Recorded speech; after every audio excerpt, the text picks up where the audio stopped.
Dunia lumpuh, ekonomi global sakit, rantai produksi global cedera, bahan baku, bahan penolong, barang modal stagnan mengancam stagflasi.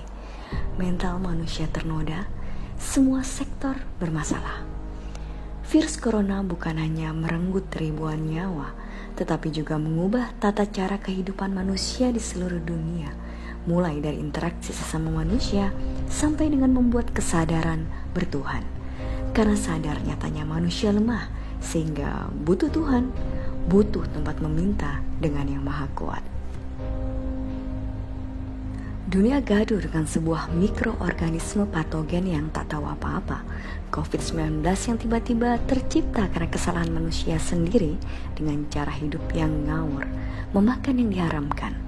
Dunia pervirusan sudah terjadi semenjak periode Neolitikum, ketika manusia sudah memulai zaman pertanian dan peternakan, dan penularan virus dari hewan ke manusia terjadi.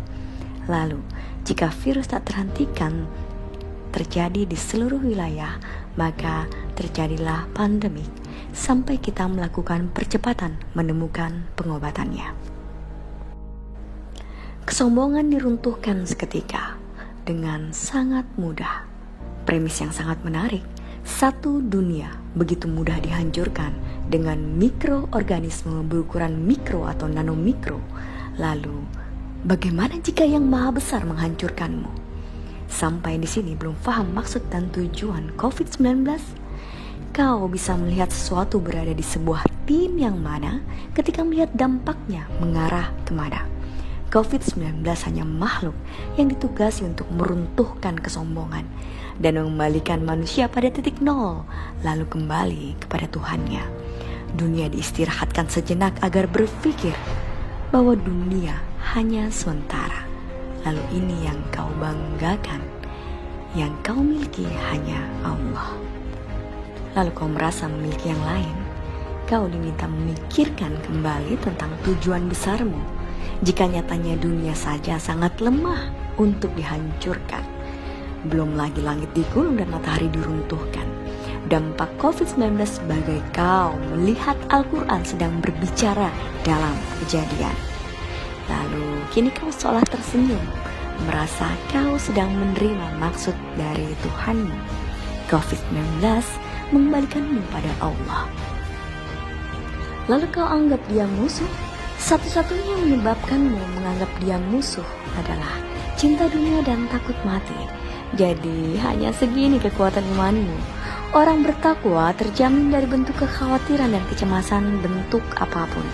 Karena Allah sendiri yang menjamin orang bertakwa jauh dari kekhawatiran dan kecemasan. Jika sebuah virus membuatmu cemas berlebihan, maka nyatanya itulah ukuran imanmu. Maka melawan COVID-19 dengan takwa, dan nyatanya hanya itu penangkal utamanya, ketakwaanmu. COVID-19 akan membuat dirimu melihat wujud aslimu.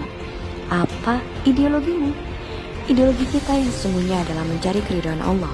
Maka jika keridhaan yang kau cari, kau tidak akan takut kanan, kiri, depan, ataupun belakang. Semua bisa kau arahkan untuk menggapai keridhaan Allah. Upaya pertama adalah kau harus bertahan karena semua ada obatnya.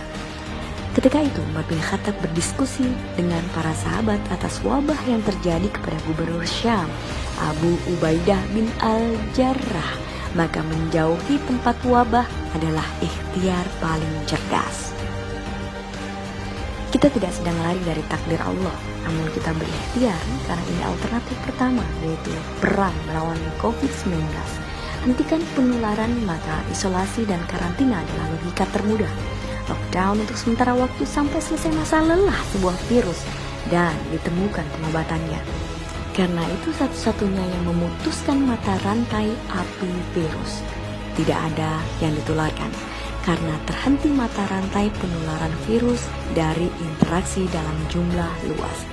Lakukan upaya-upaya semua pencegahan yang bisa kau lakukan, karena ini juga tentang iman, yaitu ikhtiar. Alternatif kedua adalah berteman dengan COVID-19. Jika takdir menyampaikanmu bersamanya, maka jemputlah syahidmu yang selalu kau ucap dalam doa-doamu. Kabar baiknya, kau syahid tanpa medan perang dan darah. Ini mengagumkan. Sahabat, tidak ada yang merugikan dalam pandangan seorang muslim. Lihatlah semua dari sisi keuntungan yang bisa kau peroleh. Ribuan hikmah bisa menjadi permata karena COVID-19. Karena ini bukan sama sekali kerugian tentang akhirat. Ini kerugian dunia. Hentikan COVID-19 dengan sampaikan ia pada tujuannya. Kita kembali kepada ketakwaan, kembali kepada Allah. Mungkin langkah kita terlalu jauh, lalu butuh kompas massal, karena kembali ke titik awal harus dilakukan, yaitu membenarkan tujuan yang telah terdeviasi. Jangan takut dengan COVID-19. Kau punya rangkaian perisai. Kau dijaga 4 malaikat Allah tanpa henti dan jeda. Kau punya doa yang akan menjadi tentaramu yang siap menembak COVID-19. Beri selaput dirimu dengan zikirmu dan salawatmu melebihi maskermu. Lawan ia dengan sedekah, bukan semakin pelit dengan memonopoli pembelian bahan utama. Kau punya istighfar untuk meruntuhkan keberadaan COVID-19 bak sabun alkoholmu. Kau punya husnuzon yang paling ampuh dari penangkal virus manapun. Maka tenanglah dan tetap ikhtiar yang terbaik buat COVID-19 yang takut dengan dirimu, karena kau terlalu kuat untuk ditaklukkan.